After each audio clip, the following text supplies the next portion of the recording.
remember. Spirit of life and love, God of memory, mourning, and history, bring before us the truths of serving in war. Bring before us in compassion and in gratitude those who faced violence so that we may know peace. We remember these sacrifices through monuments. We remember these names carved into stone. Inscribe them on our hearts this day. Inscribe them on our conscience every day. So like the stone that bears their names, freedom from violence may endure in our nation and in our world. Amen. Good morning, everyone. How's everyone doing today? Great. All right. I'm known in the activist community as Malik Dio, and first I just wanted to thank the Unitarian Universalist Church of Ogden for inviting me to speak today. With my experience in relation to what the theme is, ancestors and Memorial Day, how it relates to my experience as a priest in Santeria. Wanted to thank Starla, wanted to thank Britta and Heidi and David and everyone else who's welcomed me here today, and been great with me this morning to allow me to go ahead and speak to everyone here in the community, the spiritual and religious community here at the church, about what ancestors and Memorial Day and all that stuff means to myself and members of my community as a Santeria priest. And I just wanted to give a special shout out to my friend Powell Omoshango, who's also a priest, my religion, who's come to listen today and give me some moral support, and I wanted to thank him as well. Is there anyone else here who's familiar with or part of any Afro-Caribbean or West African traditions? Okay, great. So I know my audience. Great. Okay. Santeria, has anybody heard of Santeria? Okay. All right. And I'll be giving a class on it afterwards. Those who wish to attend, it'll be in the classroom with all the books in it. So, ancestors, I'm going to refer to the West African word that we use in our tradition, which is Egun, which means ancestor or spirit guide.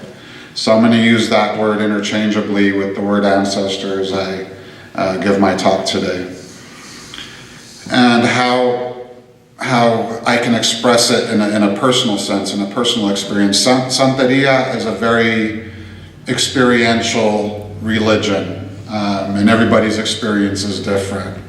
I'm sharing strictly my experience, my view, my experience of how the veneration of the ancestors has impacted me as an individual and as a priest. Okay, and I'm going to speak about one ancestor in particular.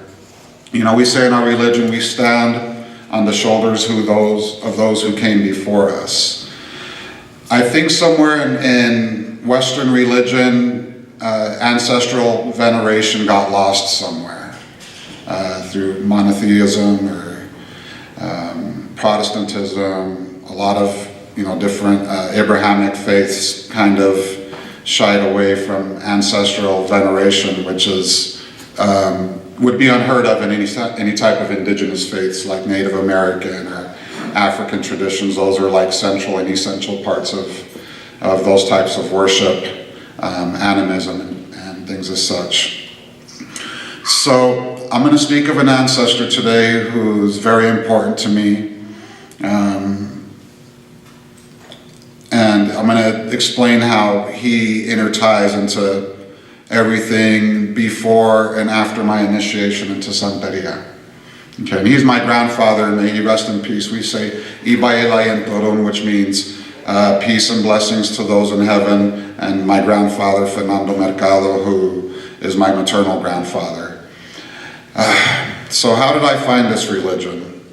I found this religion after my grandfather had passed away. I grew up in a Catholic home, like you all had heard earlier.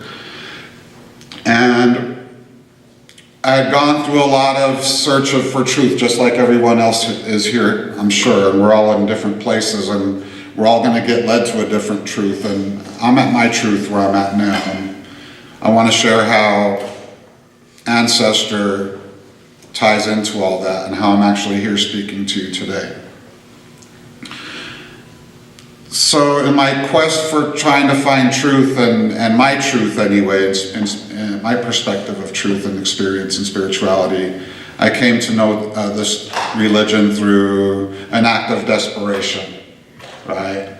I was going through a period where I wasn't sure what I believed in or if there was anything to believe in, and I was going through a very traumatic experience in my life where I really didn't know where I wanted to turn to or where to turn. And out of desperation, somebody told me to go to one of those old-fashioned, their type of shaman that we have in Latin communities that we go to for spiritual advice and things like that, spiritual diviners and stuff like that. And he happened to be a priest of Oshun, he had told me.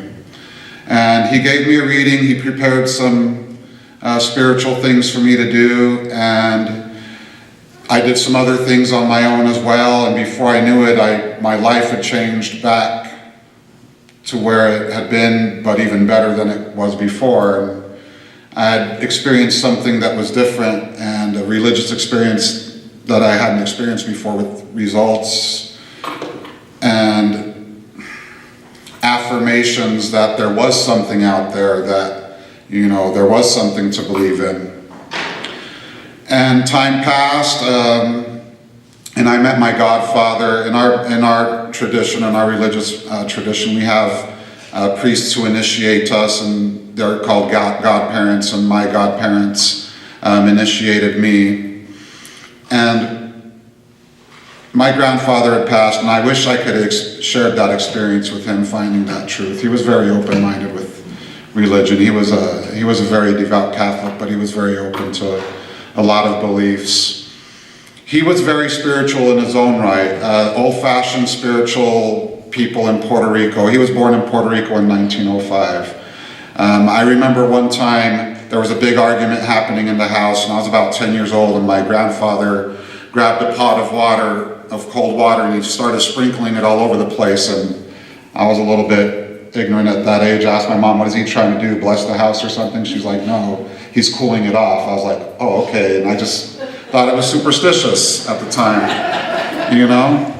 I didn't realize what he was doing. He was practicing sanse, which is a form of Puerto Rican spiritualism, voodoo, that's practiced by old people on the island that we're struggling to preserve today as younger priests. But that's what he was doing. And I think back to then his shrine, his altar he had set up in his bedroom of Virgin Mary and the Sacred Heart of Jesus, and his candles and his little water in the middle. And now I understand why I was led to where I eventually ended up today. It was through that energy that was passed on to me from my grandfather. So anyway, we go through this initiation to become a priest, and it's a 7-day long initiation. And prior to this initiation, I was told many times in divination,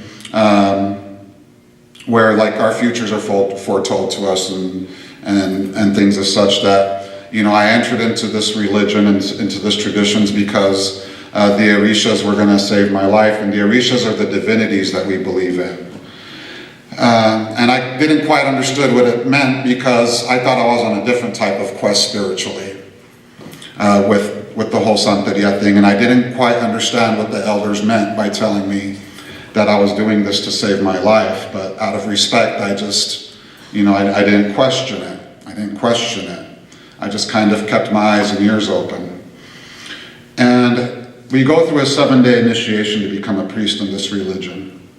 And on the middle day, which is the middle of the week, we go through a life reading that is given to us by an elder who is called an Oriate. He's the master of ceremonies. And they basically tell you your life from the beginning to, what your destiny holds in store for you. And it came out again in my life reading, and this is like a 7-hour long reading. This isn't just like your typical, psychic shop, 20-minute readings and you're out of there. And this is something we follow for our life and we take serious. And it was told to me again that I entered into this religion because the Orishas were going to save my life. During this life reading, which we call Ita. There was a divinity that spoke through it, an Orisha that spoke through it, that told me this particular divinity had to go to the grave of my grandfather to ask permission for me to be part of this tradition. Although the divinities, Orishas, are considered higher than ancestor, nothing in this tradition can be done without honoring them and getting permission from them first, because it's very important. Even the divinities know that without them we wouldn't be here today honoring them in such a way. So this particular deity by the name of Elegua went to the grave of my ancestor, my grandfather, to ask permission if I can be initiated into this tradition. And I was told that no matter what I do in this tradition, no matter what ceremonies I do, I need to give honor to that ancestor first, because had it not been for him giving me that pass, I wouldn't be able to become initiated. So I thank him right here today as well as all the ancestors of everyone here present. So where that ties into how the Orisha saved my life is, I was told in that life reading that, well, you did this for the Orishas to save your life, and I didn't question it again. Now, my initiation took place in Philadelphia. I lived in Phoenix, Arizona at the time. When I came home from my initiation after the 7-day initiation, flew back home with my godfather, came home, went to my bedroom, and where my bed was at, there's a window that's right above it, and it was busted inside. Somebody had broken in while I was at my initiation ceremony those 7 days, and my bed was covered completely with glass. And somebody had broken in and robbed my place. Had I not been at my initiation ceremony, had the Orishas not gone to my ancestor to ask permission for me to be part of this, I wouldn't have been there, and I wouldn't be here speaking with you today. I wouldn't have my friend Omoshango Pal here with me today. I wouldn't be able to share this beautiful service that you guys are having today and allowing me to speak. So my experience with ancestor and honoring them, to not honor my grandfather at this point, just coming to these realizations, would seem like an impossibility to me. So I think it's very important for us as Universalists, thinkers, to just try to reclaim that part of our spirituality that's kind of been lost through Western religion, and honor that. It's very important, and in doing so, you're going to experience the same experiences or similar experiences to what others and myself experienced through that type of worship. And I'm saying that I just wanted to thank everyone once again, and the church for inviting me to speak, and I hope that you can take something from what I said today, and once again, thank you very much.